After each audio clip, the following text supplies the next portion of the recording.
Hello, everybody. This is the Section 214 of BC Lions podcast, and for today, I'm just here with Hammer here. He's, he's around on his off season, so to speak, for school, Yep, right? I'm So, alive. but not with us is JS because he's been to the really. We're gonna get into like a really disappointing Canucks game and kind of an iffy season so far, but yeah, like this is like a just a general off-season kind of episode. We're mostly going to be talking about the BC Lions and just the general happenings around the CFL, and then whatever we'll talk about at the end. But uh yeah, I guess we'll just start out with saying like I hope everybody had a merry. We hope that everybody had like a Merry Christmas and. We're recording this a few days before the New Year, so perfect time for us to have a kind of an end of the year, like literal end of the year episode instead of what happened last month, right? But uh, Yep. yeah, Yeah, like you um, said, I hope everyone's been doing well since we've seen you guys last. We've missed podcasting as well. It's a mhm. bit of a transitional phase for us as well as the BC Lions because it is the off season. My first semester of college has ended, so I'm on break here. I can say for sure I enjoyed my first semester at Douglas College. And we know Jacob this weekend, he's packing up, moving back to Victoria. So he'll be doing classes over in Victoria. So he's packing up tonight. And today he also went to the Canucks game. So that's why things were a bit complicated for him. And we'll get into the Yeah, Canucks game soon, right? This transitional phase where there's no BC Lions. We've been watching a lot of hockey. Me and Jacob were Canucks fans. Well, so are you a Sen, but you're mainly a Sens fan. So. also a Canucks fan too, but Mhm. yeah, they're my second team, but Kind of yeah, the I mean, same team as well. yeah. Well, I guess I'll talk about one big thing that happened to me from last we left off last month. I did go to I did watch the Ottawa Senators play the Canucks. I believe it was last week now. Yeah, it was the 21st. So yeah, it was a week ago, literally. So yeah, I had obviously I had a lot of fun with that game because I can't leave fully disappointed. I'm always leaving with a smile on my face, like happy for the result no matter what. And I Mhm. was glad it went to overtime. Like I wanted overtime, and it happened, but like the way it happened, it was just a back and forth. Ottawa kept taking the lead, and Vancouver kept coming back, and everything, and then it resulted in just like 12 seconds in, just Jake Sanderson scoring the overtime winner. Just I was like, if you could see me, well, you couldn't see me because on the overtime goal because it was happened on the other side of the ring, but I was like right in front. I was on the glass side seat in my son's jersey and everything, right? And Yeah. I wonder yeah, if we that can put that was on screen after the recording. yeah. But I do have a couple of little pictures of where I was, but it's pretty easy to uh spot you. You're wearing all red.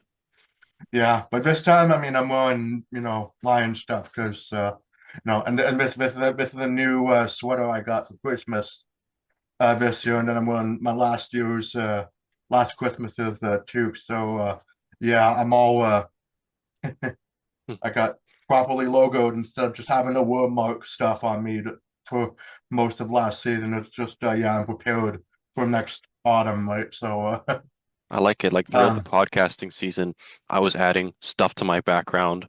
Now you're adding clothes, so we're adding a bit more outfits to the rotation. Best that's line stuff. One thing to describe last week's Senators Canucks game, which is defining for both franchises, is chaos. Um, I chaos. don't. Uh, I was at like a high point with that overtime win. I'm like, okay, yeah, it was 3-0. Just yeah, 3-0 to start the road trip, and then since then, well, the Canucks did beat the Sharks, but it was kind of a little testy at the end. And Mhm. then the Sens lost to the Oilers 3-1, which I'm actually a little happy with because they could have been like much worse. But Van Alma gets injured, and then the Patterson Miller beef comes out in Vancouver a little bit, but uh, It's it's the season of injuries for both the Canucks and Senators. So today's game against the Kraken, no Hughes, no Pedersen, obviously no Hronik, And Hughes has been such a difference maker for the Canucks this season. Like you just got to watch him to appreciate how good he is. Like he Yeah, puts the team on his back. He's so good at I skating with the puck. I saw in the Sens game. I saw it like right front and center. He was fast as hell. Right? He was. Mm, I was like me and my dad. We were just talking about like the whole time of like, man, it's. I feel a lot more empathy for the refs just trying to catch all this. I just oh well. Well, I mean, my dad was like obviously rooting for the Canucks. Like he was joining in the ref you suck chant. He was complaining about penalties, and yeah, he was rooting for the Canucks like he didn't want to see Vicente win, obviously because he's a Montreal fan. But bit of fun.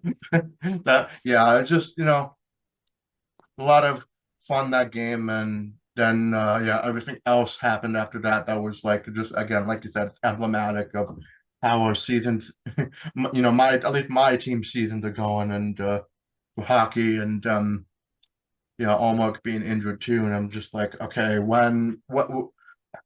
And then of course, yeah, today's result being like the 4-1 collapse for the Kraken, right? Like when is and then the Sens collapse like 2-0 lead to lose like 4-2, right? And I'm going, okay, I guess they're just putting like a lot of us, they're backloading a lot more suffering for sports Yeah. gods are doing to me, right?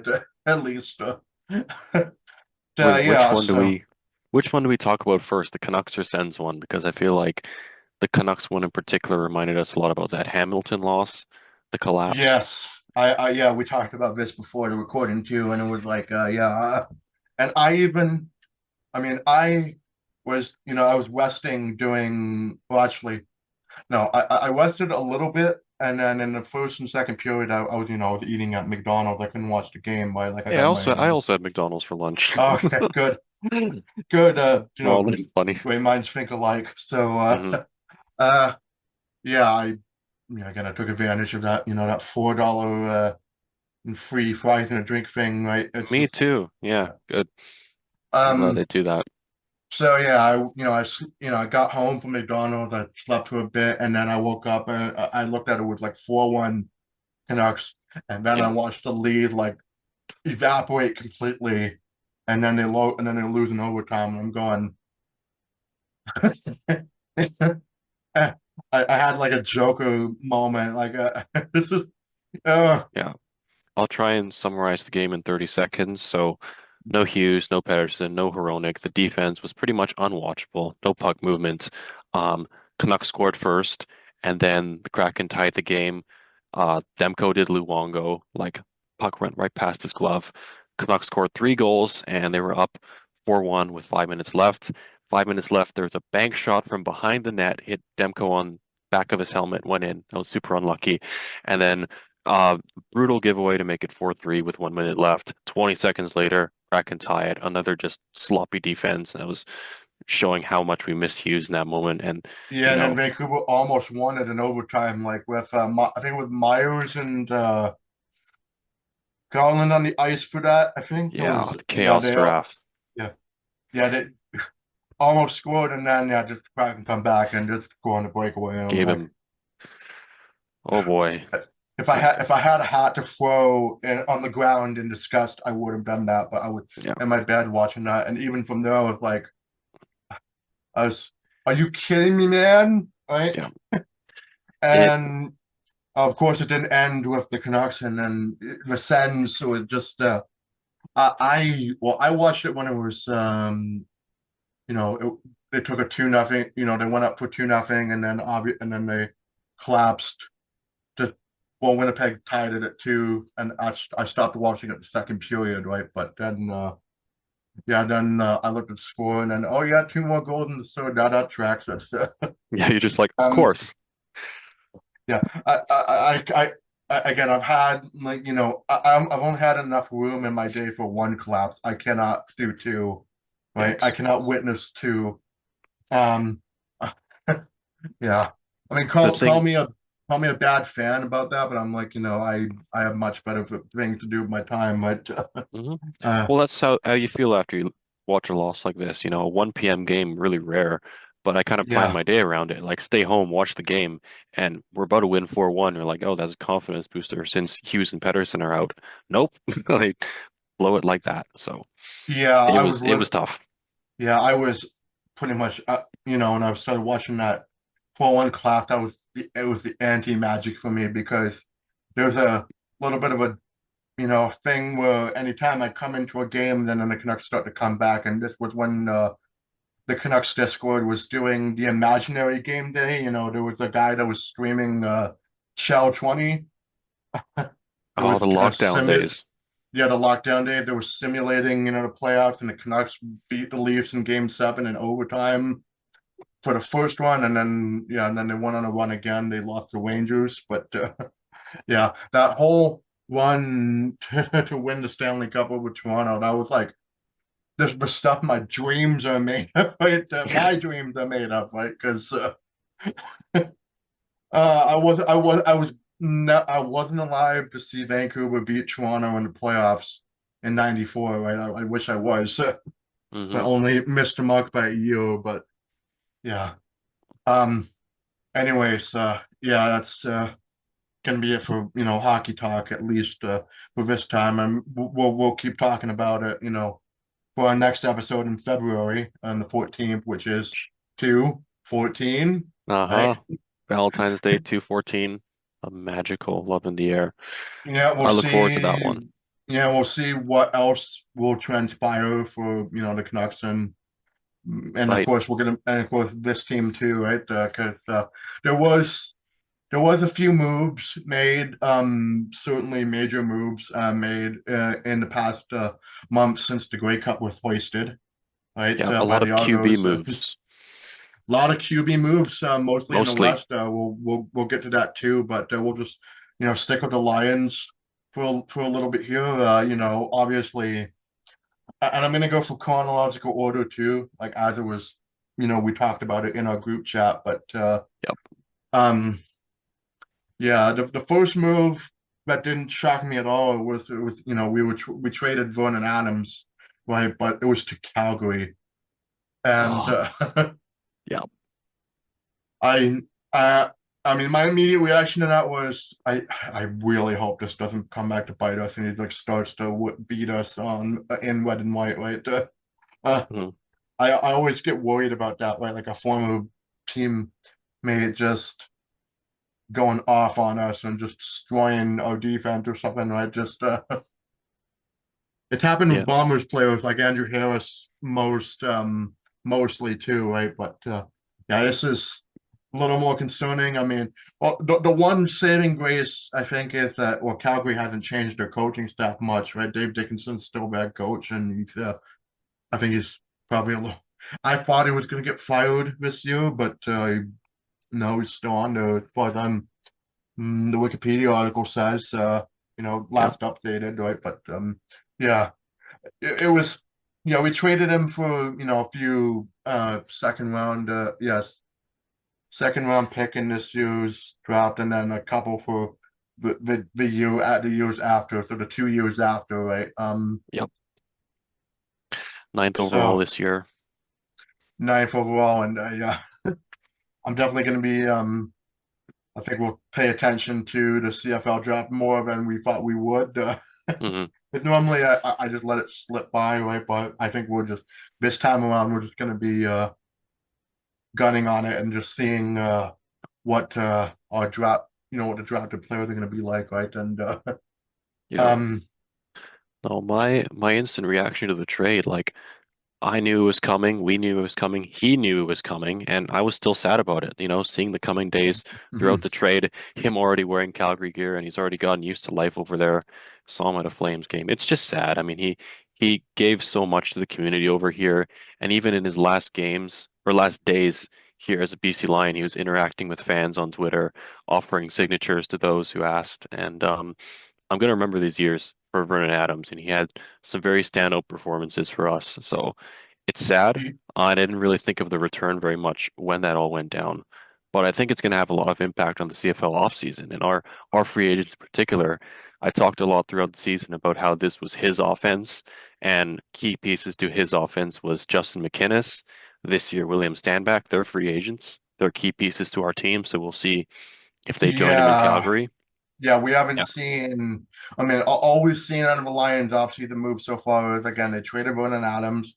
They hired Buck Pierce as the head coach because well, Campbell kind of, well, it's worded as kind of like I wouldn't say fired, right, but he kind of just yeah, went dismissed.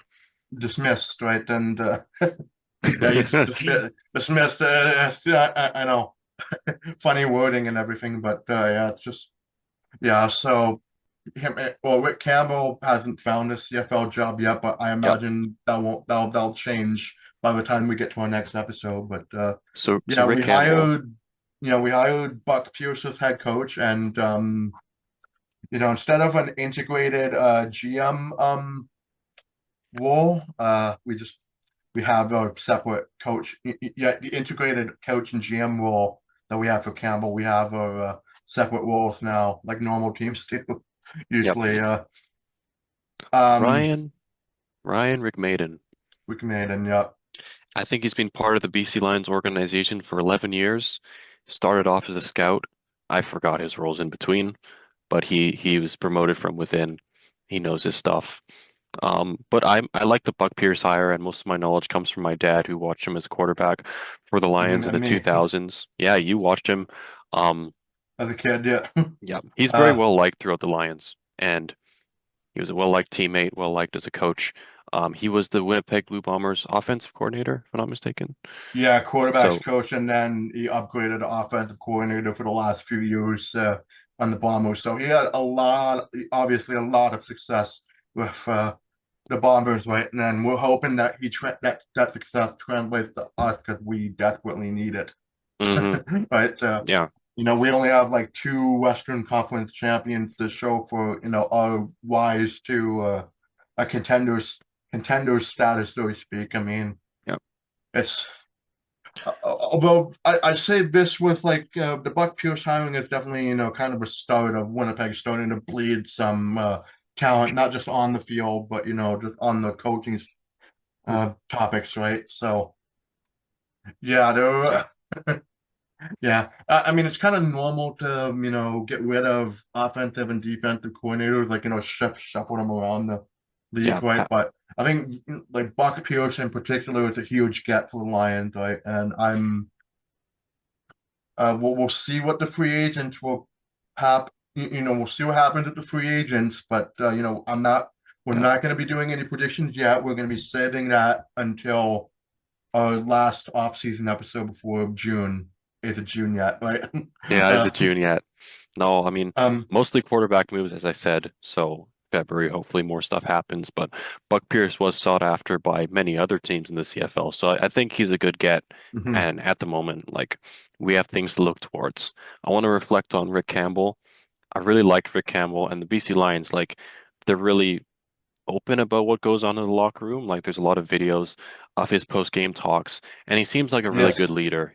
He gets fired up when stuff happens, but he also like he motivates the guys when they lose. But I feel like he did lose the room throughout the end of his time, the whole Adams Mhm. Rourke kind of controversy. I'm just speculating, but I just feel like something did go on throughout there. He ends his Lions tenure, finished fourth, second, and third in the division in 4 seasons, two straight 12 and sixes, and two straight seasons losing the West Final against Winnipeg, and this season losing to Saskatchewan in the West Semi. So didn't get over the hump and Yeah, don't know.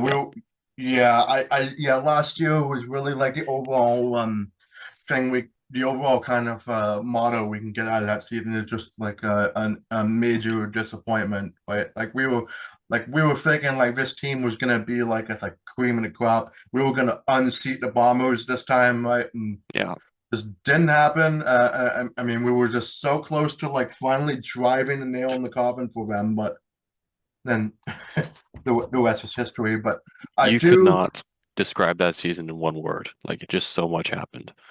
yeah, I do think that all we can do is hope that this like disappointment will motivate the remaining Lions players on the team, right? Like from last season, right? And there's still plenty of them, even Mhm. with the free agents. But yeah, just whoever comes back, I imagine they're going to be very motivated to Yeah. like wash away the grief from last year and just like focus on having a better year next year. Like overall, you know, I want to say like I'm looking for at least again another like 11 or 12 wins, right?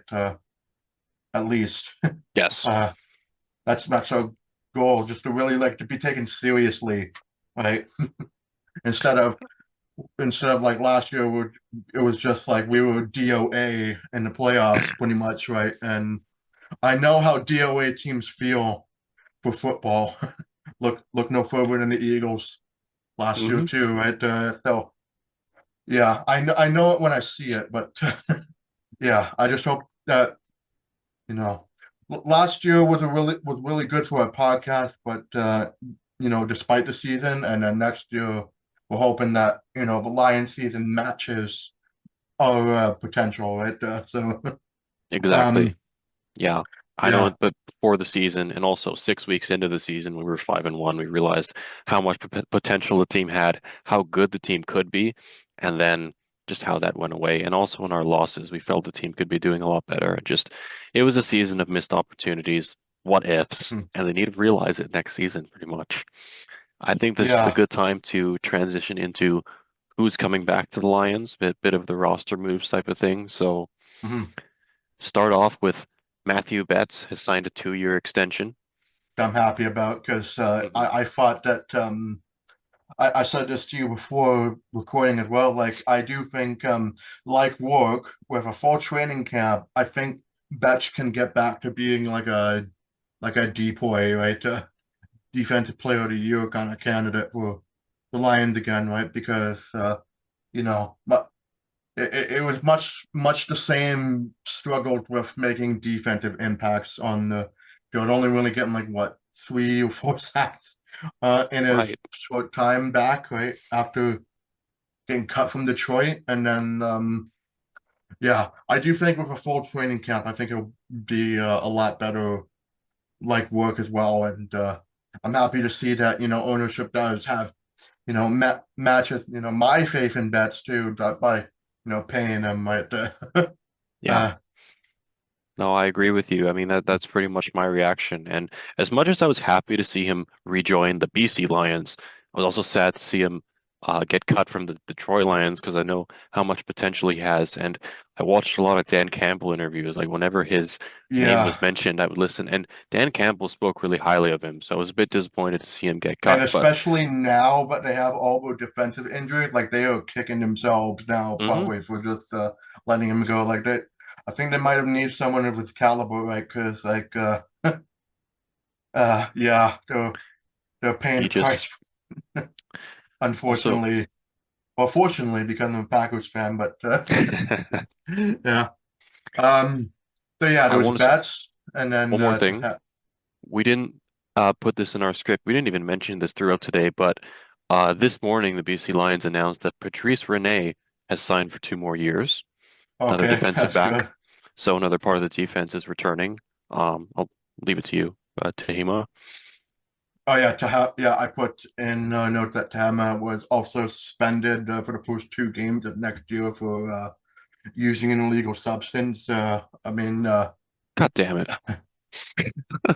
I mean, it's probably like only like a minor like impact on depending on like how the first 2 games go of the season, right? Depending on what they are, but Yeah, losing someone to suspension is like not no bueno to yeah, put it lightly, because anytime you lose a defensive player, where it's like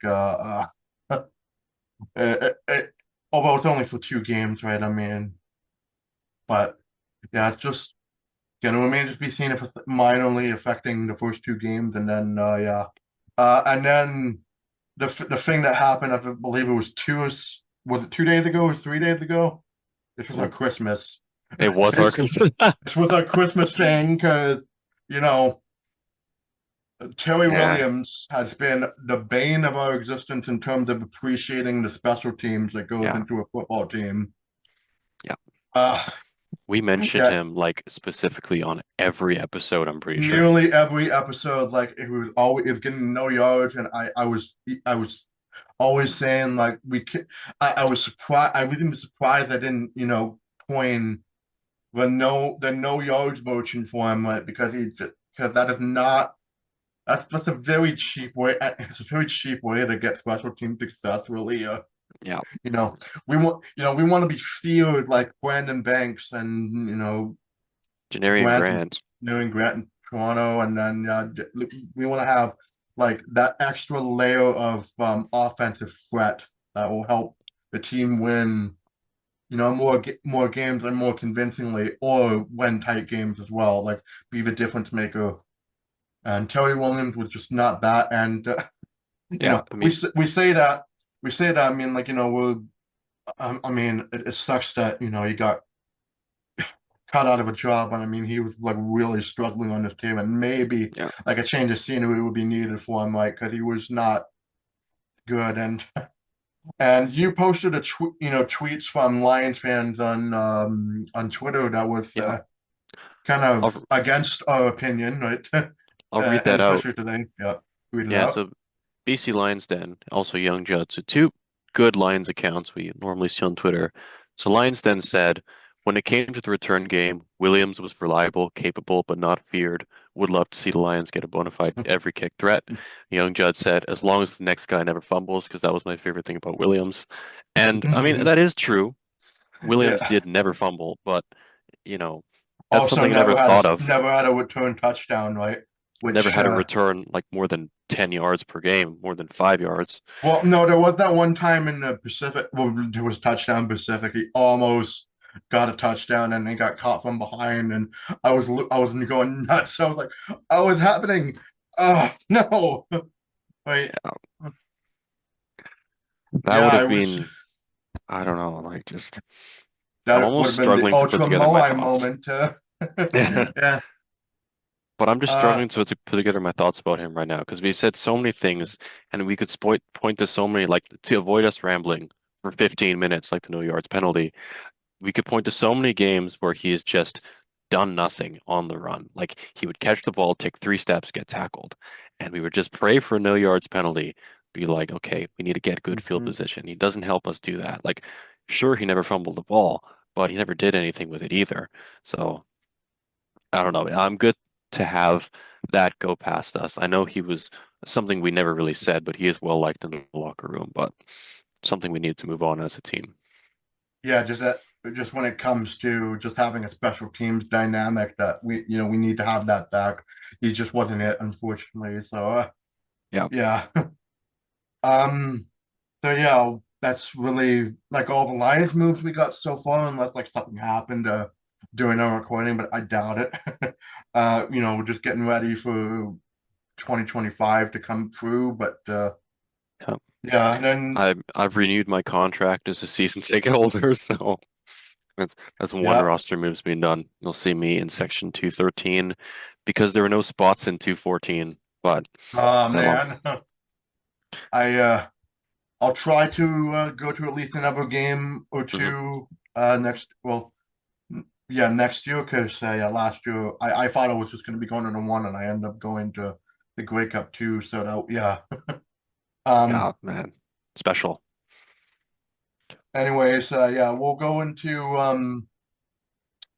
uh the rest of the CFL team moves. So we'll talk about well, yeah, Jake Mayo got well. I mean, because of the Vernon Adams trade, then Jake Mayo got traded to the Riders for a 2025 an eighth round pick. Right, now, that's actually a pretty high value for. I'm not sure if it was like eighth as in like the eighth pick in the draft or just like down in the eighth round. Hmm. After, yeah, it seems yeah, I imagine he's going to be backing up Trevor Harris, who also, he got extended for next year, right, too. So, but he's a veteran quarterback. Like he's very long in the tooth. Like he's going to be turning 38 next year, I believe. So, yeah, he's got one more, extended for one more year. So, Saskatchewan's got their quarterback situation pretty much set. and Yeah. Calgary, and also Edmonton as well, because they traded for Cody Fajardo, which I was a little shocked by, because again, Cody Fajardo was like, you know, Grey Cup champion from Montreal like only 2 years ago. And, they must have a lot of faith in Davis Alexander to be able to ship Fajardo off to Edmonton Yeah. and to get McLeod Bethel Thompson back. So, yeah, There enough were of that.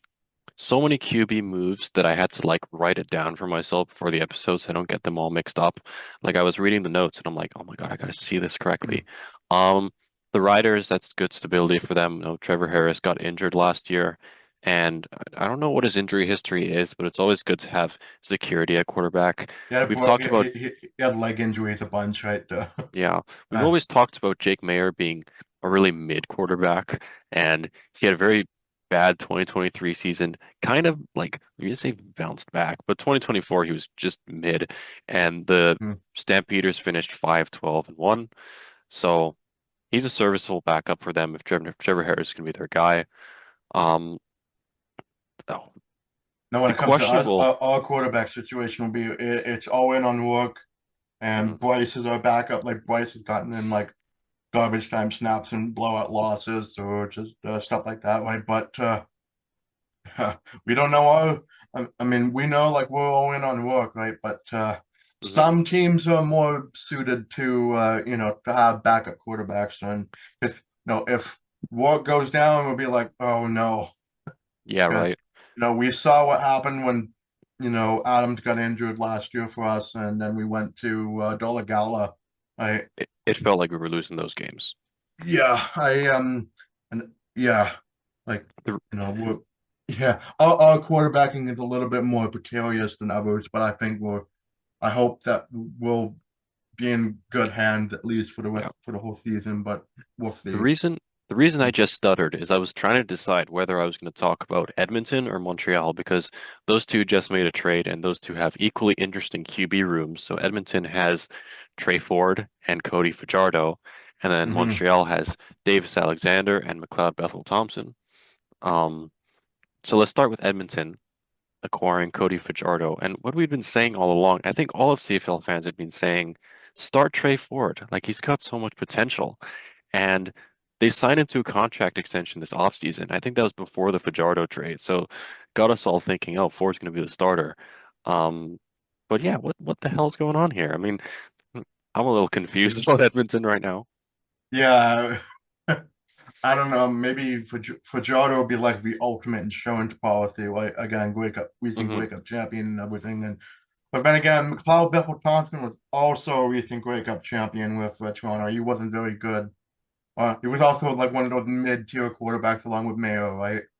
Hmm. But just um yeah, so yeah, we got 5 minutes left in both sessions, so I guess We pretty much covered everything we wanted to talk yeah, about. we Yeah. covered most of what we talked about. I mean, we can go through some miscellaneous topics. Like, oh yeah, I do want to talk about one more thing about with Sen's Canucks game I went to. I did meet Simba, which was supposed to be Mhm.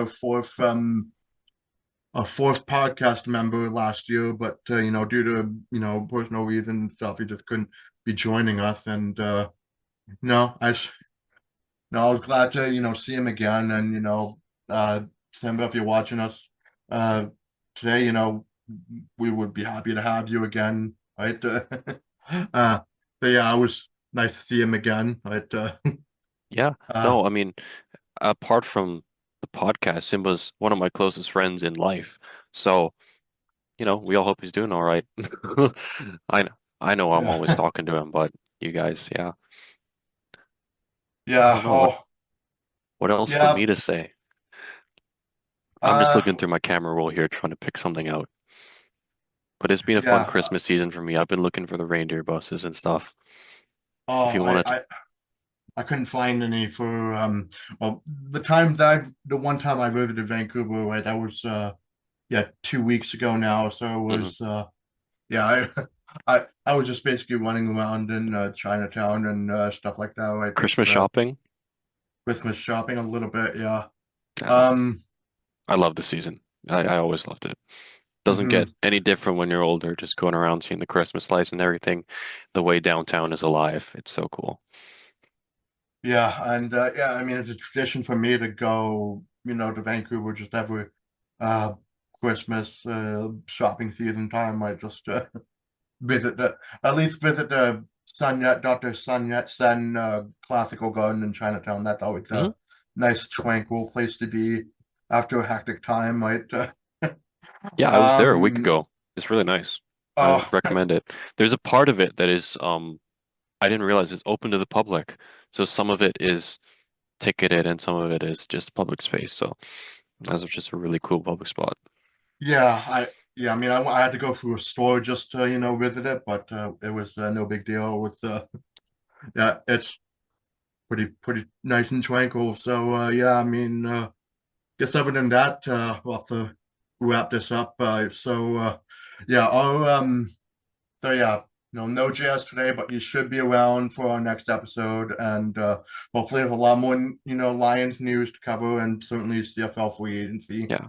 and hopefully, the Canucks will be in a better position. Yes. Right now, they're a little precarious in the wild card, just like Ottawa is for me. But yeah, Shameless, of gonna be white knuckle time for us course. still. And shameless plug, 1 second. I had a few things I wanted to say, but if you want to hear them, follow me on Twitter. So follow Yeah, Twitter, not X. yeah, Twitter. Yeah. So yeah, I guess. Yeah, we'll see you on February 14th, which is 214 day. Hmm. And yeah, so you can comment, subscribe to us, and you can contact us through email at section 214. That's SECTIONTWOFOURTEEN at gmail.com. And yeah, you can also follow us on Twitter too. No, and Instagram at section 214 pod. So yeah, that's gonna be it for us today. So yeah, we'll see you in the new year, and Merry Christmas and a Happy New Year. See you next time. Bye.